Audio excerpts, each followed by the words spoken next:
Ladies and gentlemen, RosterWatch Nation, welcome back to the epic RosterWatch podcast, brought to you by RosterWatch.com.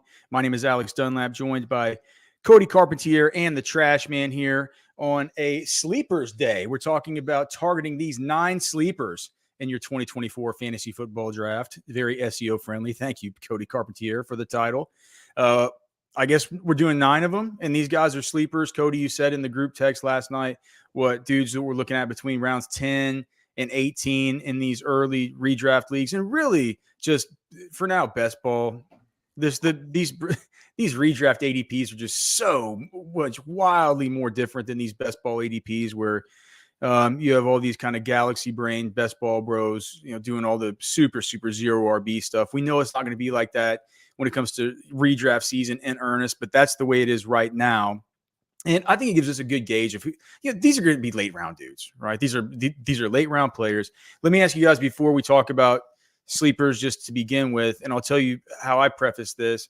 I have a couple of wide receivers and some other, some running backs, but typically whenever I'm thinking about guys who could be sleepers that I could hold on to that are super meaningful in these drafts, it's really rare that you can get around 15 Odell Beckham Jr. in his rookie season, or this kind of thing. There are always the guys like the Jaden Reeds last year, these kinds of receivers.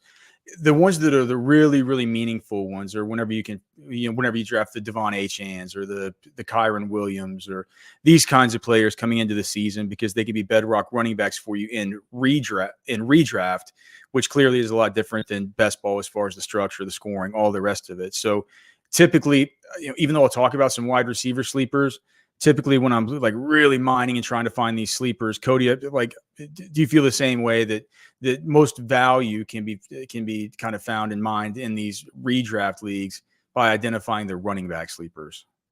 Yeah, running backs are definitely the easiest one, because as everybody knows, year in and year out, the attrition with the running backs, where you see more and more injuries every single year, allows the guys that are running back 3, running back 4. So, without even table talking, this isn't the name I'm going to use, but for example, if you just watch that Isaiah Davis, Braylon Allen situation with the Jets right now, we know where Breece Hall is going off the board. It's like, those are the type of guys that may have an opportunity to break out and become a sick value at some point. I'm not saying they're draftable in the first 18 rounds, but guys that do fall out of drafts and you end up spending a bunch of fab on. That's just the art of the game. So I think that's why the running back position makes it so much easier to find some of those sleepers. And the other thing is, and Trashman knows this, it's like with these wide receivers, it doesn't just happen where if a running back goes down, right, somebody has to step up into predictable, projectable volume. When a wide receiver goes down, and it's like the stud wide receiver, we've seen this a million times. Will want to play the third wide receiver or the second wide receiver in DFS because he's stepping up into the number 1 role, and the target share should be elevated, and he's at a depressed price. And it's just the studies have shown year after year, it doesn't work like that. That wide receiver productivity is not replaced in the same way that the running back productivity is. That being said, Trashman likes to get trashy on late round wide receivers for sure. I have a couple of wide receivers as well. So these are our sleepers. Which one of y'all wants to kick it off? Do you want me to kick it off? How are we going to do it? Go ahead. All right. So my first one, and it is a wide receiver. And I don't know if you guys are going to think it's super trashy, but he's a guy who in these underdog drafts I've been getting fairly regularly at his ADP. As usual, I'm super prepared for this. I don't even have the ADPs pulled up, so let me get that done.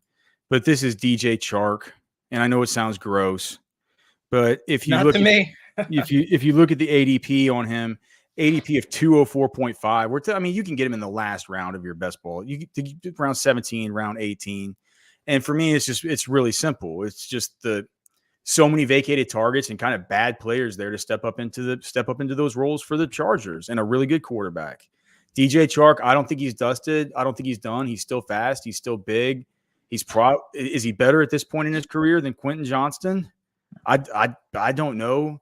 Quentin Johnston certainly I think a good bit more expensive. Quentin Johnston's ADP right now is 144, so you're having to take him at the 12, 13 turn, whereas you're looking at a 17th, 18th round guy as far as arbitrage, and DJ Chark. But you lose Mike Williams, you lose Keenan Allen, you lose Gerald Everett. There's more available targets there than any other offense. And I got to thinking about it. And what people are going to say is they're going to say, but Alex, it's Harbaugh. Look what he did at Michigan. All he does is run. He wants to run. Look how they're building the team. Look at the linemen that they're drafting. They didn't take Malik Neighbors. All this stuff, right? It's not going to be in their MO to throw it.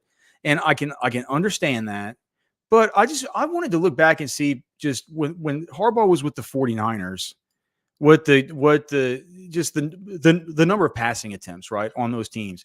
And it wasn't ever great whenever it was Alex Smith at first, and then there was sort of a pass off from Alex Smith to Colin Kaepernick, right? And I think we can all agree with Colin Kaepernick, probably not. He's not a guy who you're dying to get back there and have as a drop back passer, right? But it wasn't like he was ever like 32nd in the league and stuff. With Alex Smith, he was like 20th, and then whenever clearly I could have looked at total number of attempts between Alex Smith and Kaepernick in that 1 year when they switched off, but that was just a weird one. But dude, by the end, Kaepernick was like 15th or 16th in pass attempts in the league, just very middle of the road. It makes me think if he's got a good quarterback, it's not like they're just going to take the passing game and turn it to complete dust when they have an asset like Justin Herbert there. So it's a very nebulous situation with the wide receivers. Nobody knows what's going to happen. And I think that we know that Josh Palmer, Byron always stands for this guy. I don't get it. I don't think he's very good.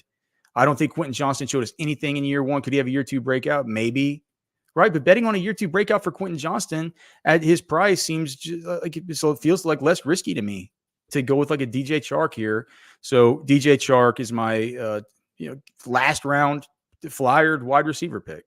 I mean, I like DJ Chark. I don't think he's going to stay that low, but I mean, I don't see him, going up probably past the 9th or 10th at some point.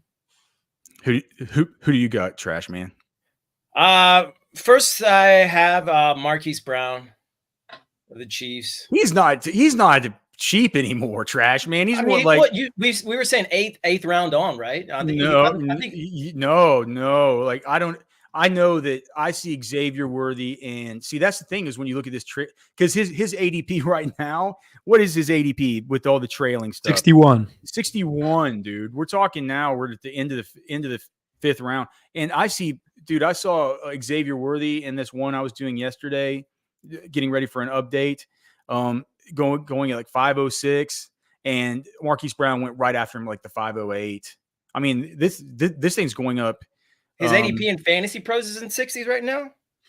Oh no, I'm looking at Underdog just because Fantasy Pros is whack, dude. It's not like how you can actually get them, and right now I think Fantasy Pros is only pulling from like RT Sports, and can you see that?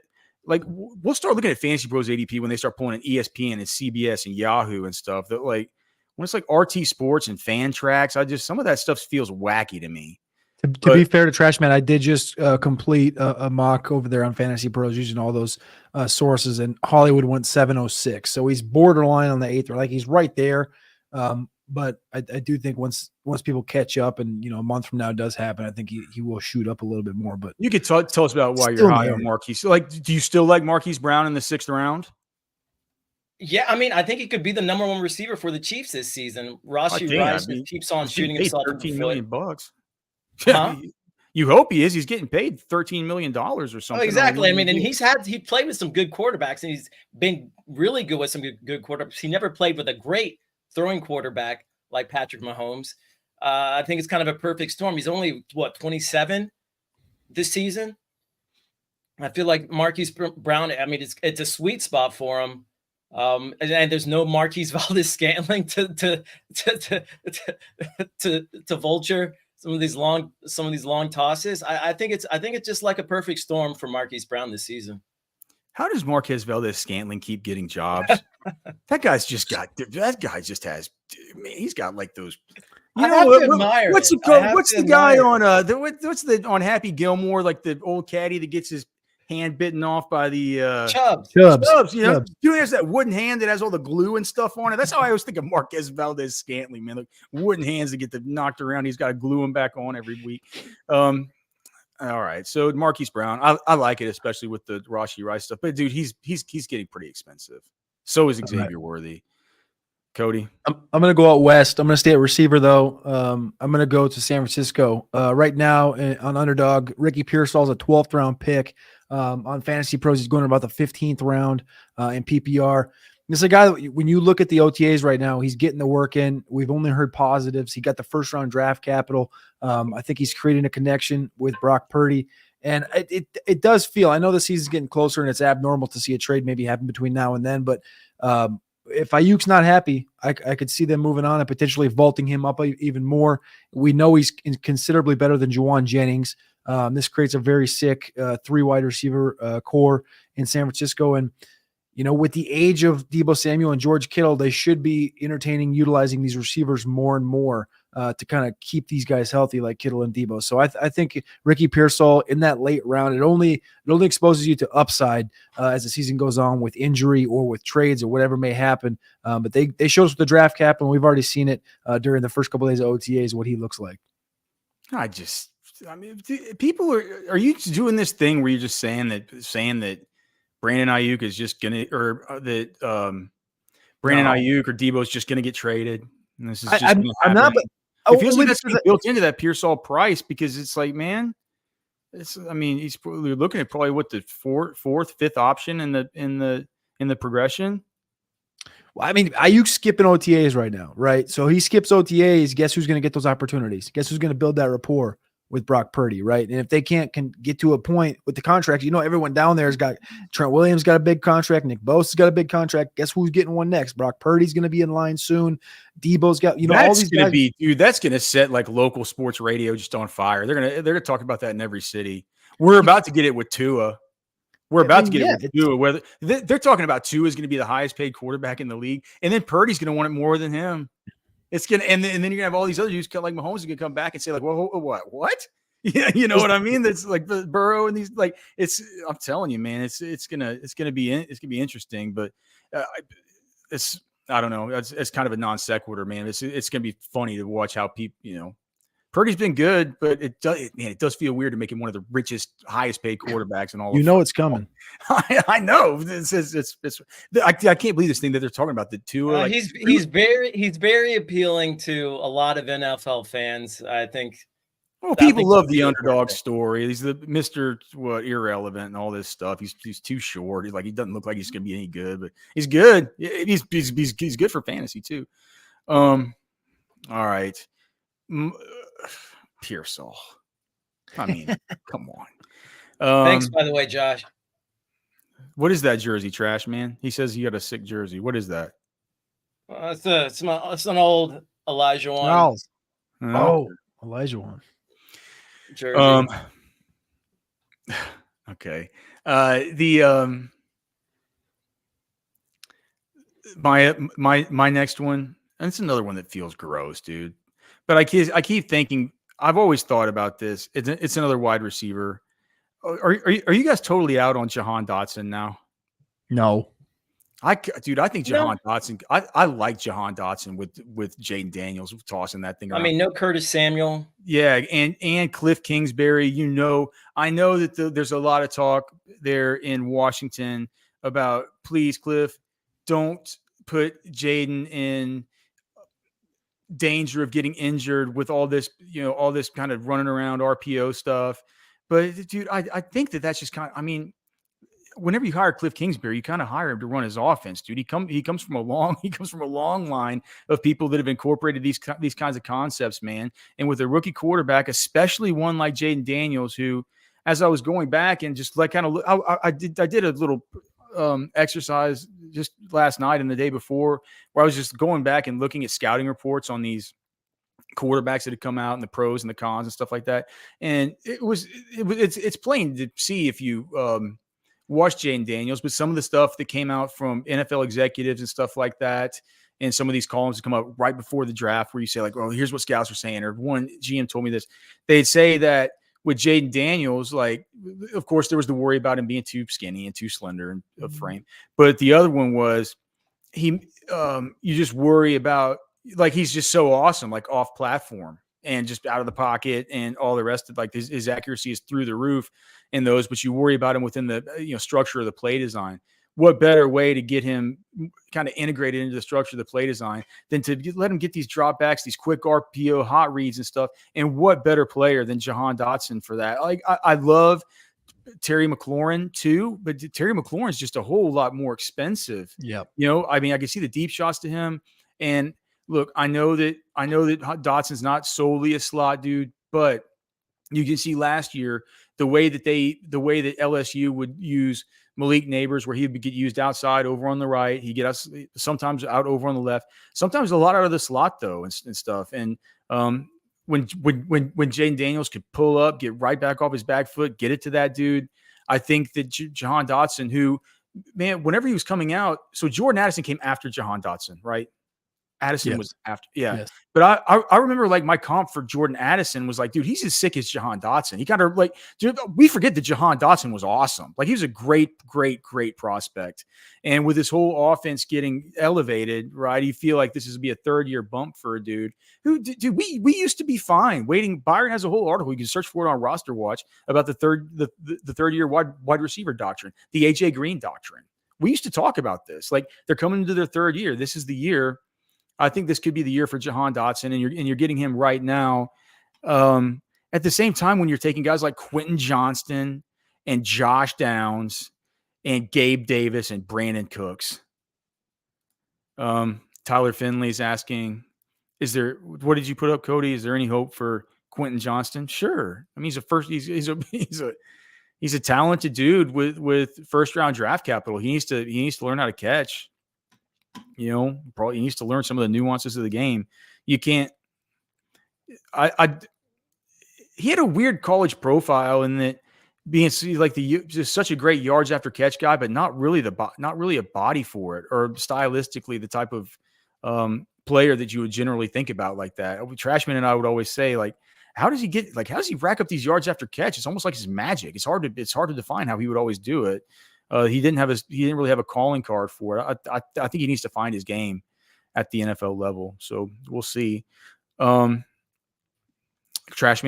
who's your next one? My next guy Trashman's is Jermaine Burton. Well, there he is. So he's not frozen. All right. So Jermaine Burton, what do you think?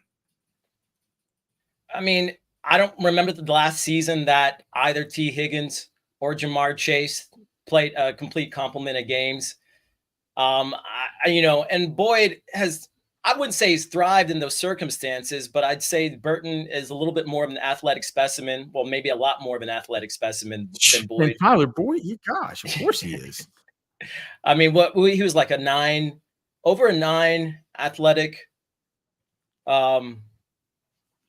Relative RAS score. RAS score, yeah. So I just feel like there's going to be opportunities for him in that Bengals offense, and you can get him really cheap right now. Trash man, we're going to go to Cody. Why don't you reset your internet or something like that and pop back on, man? You're really slowing down here. All right, Cody, who is your next one? Man, we got to go back to where we began this whole thing about a year ago, right? Same exact area. He was going off the draft board at the running back position, round 11, round 12. Last year, I just remember going through the mock drafts, and it was round 12. You get Kendre, round 13, you get Roschon. I'm going back to the well with Kendre Miller down in New Orleans because they have showed us last year. Dude, you took mine. They want to make Kendre Miller the lead back. That's what they want. They want to move on from Melvin Kamara. They need to monetarily.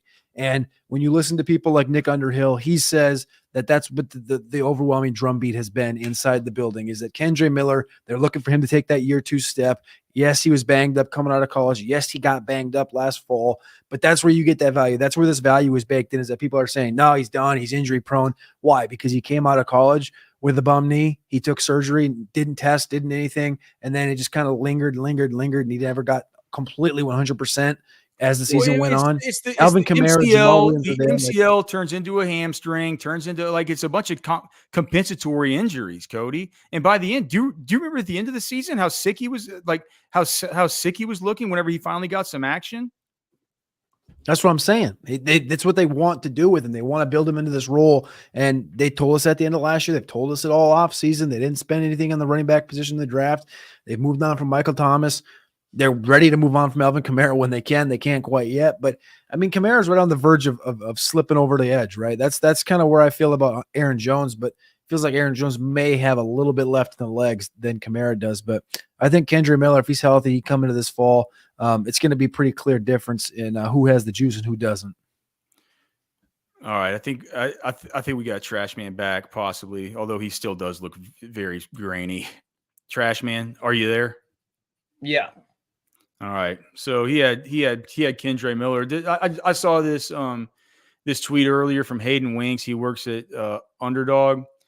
It says the Saints' current wide receiver starters: Chris Olave, 13.9 yard average depth of target; Rashid Shaheed, 14.6; and A.T. Perry, 17.3. He says an unidentified player is getting more underneath targets than expected in this offense. And to me, my eyes just lit up, and I just thought, Kendre, dude.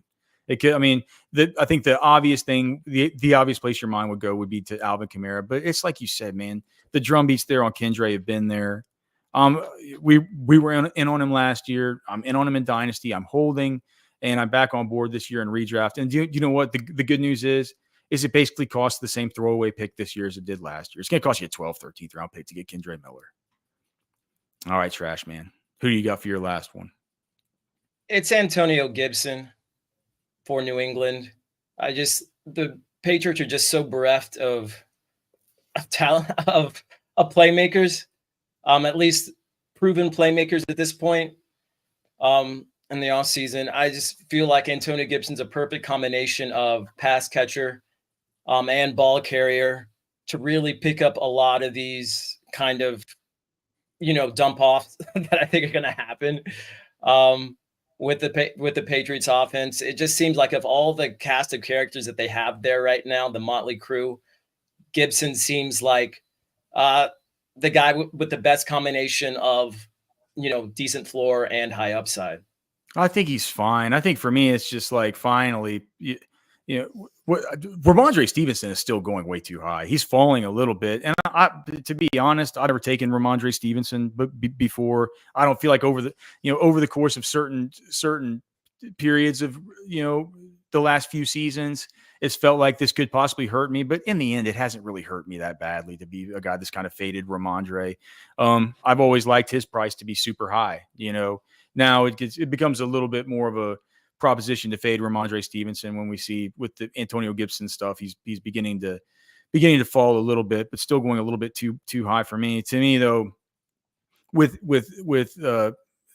Gibson, who somebody tweeted and called him Gibby, and he just said like, "Don't call me Gibby, man. Nobody calls me Gibby." So he doesn't like being called Gibby, but I think I do think with our guy Gibby, what he does is he does hurt Ramondre Stevenson more than anything. But for best ball, he's obviously a dude who could have some big weeks. Cody, did you have any others, or does that wrap it up?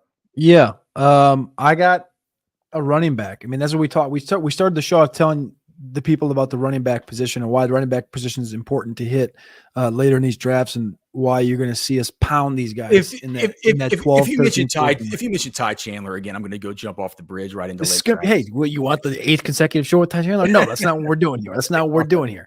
Right? Ty Chandler's going to go well ahead of round 10. I don't know what you're talking about by the time the season comes around. No, round 12, round 13, the running back this year, the rookie running back this year in this range is Jalen. Can I guess? Wright. Oh, I thought you could say Tyrone Tracy. Okay. No. Give me Jalen Wright, baby. The ADP right now on Underdog is 146, right there in round 12. And on the mock draft simulator I did over in Fantasy Pros, you went in the 12th round after Roschon Johnson, after Marshawn Lloyd. Like, sign me up, man. What are we talking about with this 32-year-old Raheem Mostert? And we know A-Chain. We love A-Chain, but the archetype that he brings to the table at 185 pounds, we saw it last year. You just can't stay healthy. And what's better than a 185-pound Devon Achane? Maybe a 205-pound similar type of player to what Achane and Mostert both bring to the table. And I think you're going to get a hellacious amount of good weeks out of Jalen Wright as that running back, probably 5, maybe 6 on your roster. So sign me up for Jalen Wright every single week in round 12.